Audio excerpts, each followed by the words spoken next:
अहम खबर दें आपको। वज़ीर आला पंजाब परवेज़ इलाही से सरदार उस्मान बुज़दार की मुलाकात में चौधरी मोनिस इलाही भी शरीक। जनूबी पंजाब के सैलाब मुतासरीन की बहाली और आबादकारी के प्लान पर गुफ्तगू हुई। उस्मान बुज़दार ने मुतासरीन सैलाब की बहाली के लिए इक़दामात को सराहा।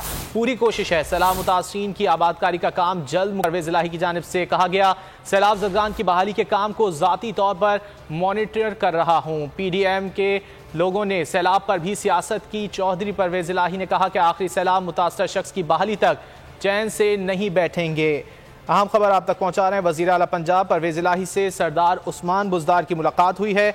मुलाकात में चौधरी मोनिस इलाही भी शरीक हुए। जनूबी पंजाब के सैलाब मुतासरीन की बहाली और आबादकारी के प्लान पर गुफ्तगू हुई। उस्मान बुज़दार ने मुतासरीन सैलाब की बहाली के लिए इक़दामात को सराहा।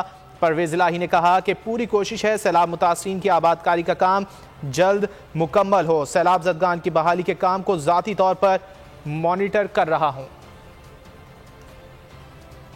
मैं हूँ इमरान रियाज खान। अब आप मुझे देख पाएंगे सिर्फ बोल न्यूज़ पर। इमरान रियाज खान साहब जो हैं वो बोल फैमिली का हिस्सा बन गए हैं। बड़े अरसे बाद किसी चैनल ने हौसला किया है, तो मुझे ऐसा लगता था कि हमें बोलने की इजाजत नहीं मिलेगी, लेकिन बोल ने डिसाइड किया कि बोलने की इजाजत वो लेकर देंगे। मुझे बोल की एक चीज बहुत अच्छी लगी कि बोल ने कैटेगोरिकली कहा कि जो करना है करो, हमने अपना कोई बंदा नहीं निकालना।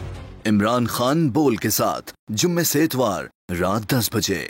सबसे ज्यादा व्यूज, सबसे ज्यादा रील्स और सबसे ज्यादा रेटिंग के साथ बोल अब भी नंबर 1 पोजीशन पर बरकरार।